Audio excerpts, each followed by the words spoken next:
जय श्री राम। राम राम नमस्कार। Education system Bihar में आपका स्वागत है। आज के इस वीडियो में बिहार टीचर बहाली 7वें चरण सीटेट बीटेट एस्टेट के बारे में कुछ ज़रूरी बातें करने वाले हैं, महत्वपूर्ण जानकारी साझा करने वाले हैं। तो आप लोग इस वीडियो में बने रहें, वीडियो को अंत तक देखें। यह वीडियो सभी विषय के शिक्षक अभ्यर्थियों के लिए महत्वपूर्ण है। 7वें चरण सीटेट बीटेट एस्टेट उत्तीर्ण अभ्यर्थियों के लिए महत्वपूर्ण है। 7वें चरण शिक्षक अभ्यर्थियों के लिए बड़ी खबर निकलकर सामने आ रही है। वीडियो को शुरू करने से पहले एक नज़र सुर्खियों पर। आप लोग हेडलाइन देख रहे होंगे, इन सभी महत्वपूर्ण बिंदुओं पर बातें करने वाले हैं। आज की तमाम बड़ी खबर के बारे में जानकारी स्पष्ट करने वाले हैं। बड़ी खबर 7वें चरण शिक्षक अभ्यर्थियों के लिए, जैसा कि आप लोग देख रहे होंगे, कई क्वेश्चन नई नियमावली 2023 क्या रद्द होंगे। इसके अलावा आप लोग देख सकते हैं बहाली प्रक्रिया अर्थात बहाली का जो आधार क्या होगा, चयन प्रक्रिया क्या होंगे, एकेडमिक अंक के आधार पर होंगे या फिर 60-40 के आधार पर। इसके अलावा आप लोग देख रहे होंगे जो भी शिक्षक अभ्यर्थी हैं प्राइमरी, माध्यमिक, उच्च माध्यमिक सभी के लिए है। अंग्रेजी, हिंदी, विज्ञान, गणित, सोशल साइंस, कंप्यूटर साइंस और पेपर 2 के सभी विषय के लिए महत्वपूर्ण है। तो बात यह है, आप लोग देख रहे होंगे सचिवालय अपडेट, सचिवालय द्वारा तो यह जानकारी मिली है।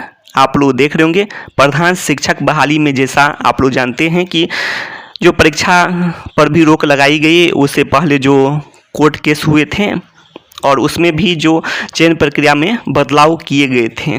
तो ये भी बातें हैं, पहले परीक्षा के आधार पर नहीं था, जो आप लोग जानते भी हैं। और उसके बाद में आप लोग जानते हैं जो चयन प्रक्रिया में बदलाव हुए थे, उसके बाद जो यह बातें आई कि जो नियमावली बनी है उसको सबसे पहले पब्लिक करके उस पर विचार किया जाए। जो भी है पब्लिक कर दिया जाए, उसके बाद उस पर विचार सभी देंगे, उसके बाद उसको फिर से अपडेट करके फाइनल नियमावली किया जाए। तो ये बातें, इसी टाइप की बातें जो निकल कर सामने आई थी प्रधान शिक्षक में। तो इसी से आप लोग यहाँ पर देख रहे होंगे कि जो कुछ का कहना है कि 2 महीने रिव्यू के लिए प्रधान शिक्षक जैसे यदि होता है नियमावली जो नई नियमावली है 2023 है, तो ऐसे में काफ़ी समय लगेंगे और सभी अपना विचार देंगे।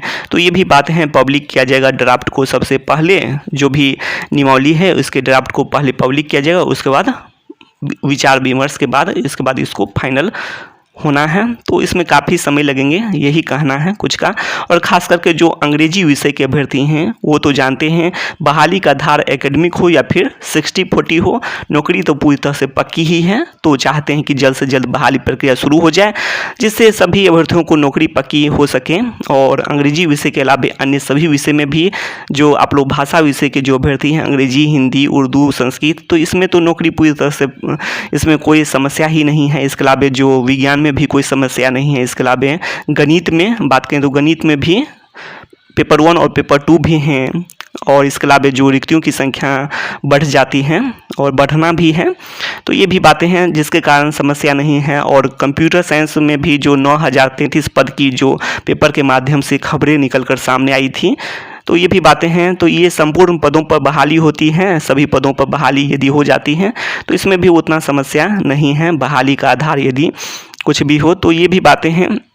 और सोशल साइंस विषय में भी यदि रिक्तियों की संख्या बढ़ती है तो कुछ हद तक इसमें हो सकता है। और कंप्यूटर साइंस विषय में भी रिक्तियों की संख्या का बढ़ना अत्यंत आवश्यक है। तो यही 2 विषय हैं जिसमें रिक्तियों की संख्या का बढ़ना आवश्यक है। और ऐसे में खास करके आप लोग देख रहे होंगे 60-40 की बात करें तो इन 2 विषयों के लिए ही सबसे ज़्यादा महत्वपूर्ण हो जाता है।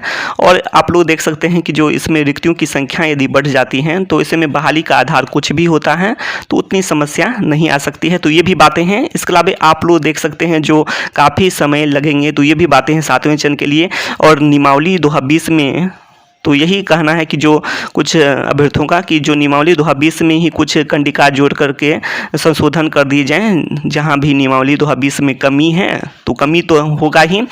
तो यही बातें हैं, जो नियमावली होते हैं उसमें अपडेट भी होते हैं और संशोधन भी होते हैं। तो यही बातें हैं, तो कुछ कमी है तो वहां पर जोड़ करके और जो जैसा बहाली का आधार है उस आधार पर बहाली होती है। तो इसमें जो है बहाली जल्दी हो जाएगी, कुछ बहाली तो यही बातें हैं, कुछ का यही कहना है। तो बहाली जल्दी होगी और स्टेट 2023 से भी कोई जो स्टेट 2023 का जो आप लोग देखे थे, और यदि इससे भी कोई समस्या नहीं होगा, स्टेट 2023 से पहले ही संपूर्ण बहाली हो जाएगी, स्टेट 2019 सभी क्वालिफाइड की नौकरी पक्की हो जाएगी। और काफ़ी समय से अभ्यर्थी इंतजार कर रहे हैं। स्टेट 2019 क्वालिफाइड अभ्यर्थी की बात करें तो 4 साल इधर भी होने को हैं, और इससे पहले जो स्टेट के आने में भी 8 साल लगे थे, जो 2011, उसके बाद 8 साल के बाद स्टेट 2019 हुए थे। तो 12 साल से लगभग अभ्यर्थी, बहुत सारे अभ्यर्थी इंतजार कर रहे हैं, और उम्र की भी बहुत सारे अभ्यर्थियों के साथ जो हो सकता है समस्या हो। तो ये भी बातें हैं उम्र सीमा की, तो ये भी हैं। तो ऐसे में बहुत सारे अभ्यर्थी बहाली जल्दी चाहते हैं, और खास करके जो 13 विषय के अभ्यर्थी में तो पूरी तरह से नौकरी ही पक्की है, और इन 2 विषयों में भी रिक्तियों की संख्या बढ़ जाती है। 9033 पद जैसे कंप्यूटर साइंस विषय के लिए है, और सोशल साइंस विषय के लिए भी है पदों की संख्या जो है, तो इसमें और बढ़ोतरी होती है। तो कुछ हद तक नौकरी पक्की सभी क्वालिफाइड की लगभग हो सकती है। और आगे आप लोग देख सकते हैं। तो ऐसे में जो बातें हैं कि जो ऐसे में नई नियमावली 2023 रद्द होंगे क्या, तो इसमें यदि 60-40 की बातें जैसे कि आप लोग पेपर के माध्यम से निकलकर सामने आई थी, और कुछ अभ्यर्थियों का जैसा सोच है, तो देखने वाली बात होगी कि क्या होता है, 60-40 होते हैं या फिर एकेडमिक कर दिया जाता है, जैसा कि नियमावली 2020 में है। और जैसे प्रधान शिक्षक में आप लोग देख चुके हैं कि जो इसमें भी जो बहाली प्रक्रिया में ही जो बदलाव हुए थे, परीक्षा का बात आ गया था जो चयन प्रक्रिया में, और परीक्षा की बातें को लेकर फिर से विचार के लिए कहा गया था। तो ये भी बातें हैं जो कोर्ट से जो बड़ी खबर निकलकर सामने आई थी प्रधान शिक्षक बहाली के लिए, तो ये भी बातें हैं। तो इस कारण से कहना कि जो कोर्ट केस भी बहुत सारे हो जाएंगे, खास करके जो अंग्रेजी विषय के अभ्यर्थी चाहते हैं कि जल्दी बहाली, और सभी विषय के अभ्यर्थी चाहते हैं कि जल्द से जल्द बहाली हो जाए। तो ऐसे में सभी विषय में तो लगभग नौकरी पक्की हो सकती है, और ये भी बातें हैं। और प्राइमरी शिक्षक अभ्यर्थियों की बात करें तो इसमें भी लगभग बहाली की बात करें तो प्राइमरी शिक्षक अभ्यर्थियों की तो 80,000 से भी अधिक पद हैं, और इसकी संख्या और भी बढ़ सकती हैं। तो ये भी बातें हैं। और जो माध्यमिक उच्च माध्यमिक की पहले बहाली होती है, जैसे कि शिक्षा मंत्री जी भी स्पष्ट किए थे, तो ऐसे में रिक्तियों की संख्या भी बढ़ेगी, कट ऑफ भी गिरावट आएगी। तो ये सब बातें पहले कर चुके हैं। और जो आप लोग देख रहे होंगे मुख्यमंत्री ऐलान, तो मुख्यमंत्री जी भी जो बातें स्पष्ट किए थे स्वतंत्रता दिवस के अवसर पर, उसके बाद जो राज्यपाल के माध्यम से जो बातें स्पष्ट हुई, तो ये भी बातें हैं। तो मुख्यमंत्री जी जैसे पहले भी बोल चुके हैं, जो 10 लाख नौकरी और 10 लाख रोजगार के बारे में स्वतंत्रता दिवस के अवसर पर, उसके बाद में अभी भी जो खबरें निकल कर सामने आई जो गणतंत्र दिवस के शुभ अवसर पर, तो ये भी बातें हैं। तो नौकरी रोजगार की बातें हो रही है, और जो राजद पार्टी और इसकी ओर से जो बातें की गई थी, जो 6 लाख इस साल नियुक्ति के बारे में जो बिहार के शिक्षा मंत्री जी भी स्पष्ट किए थे, नियुक्ति वर्ष है यह वर्ष। तो ऐसे में सभी अभ्यर्थी उम्मीद कर रहे हैं जल्द से जल्द 7वें चरण की बहाली शुरू हो, और 3,85,000 शिक्षा विभाग में पद हैं, इसके अलावा अन्य विभाग में भी पद हैं, कुल मिलाकर 6 लाख पद की बातें हो रही हैं। अब आगे देख लीजिए आप लोग ऐसे में, तो ये सभी जानकारी हैं। अब आगे आप लोग देख रहे होंगे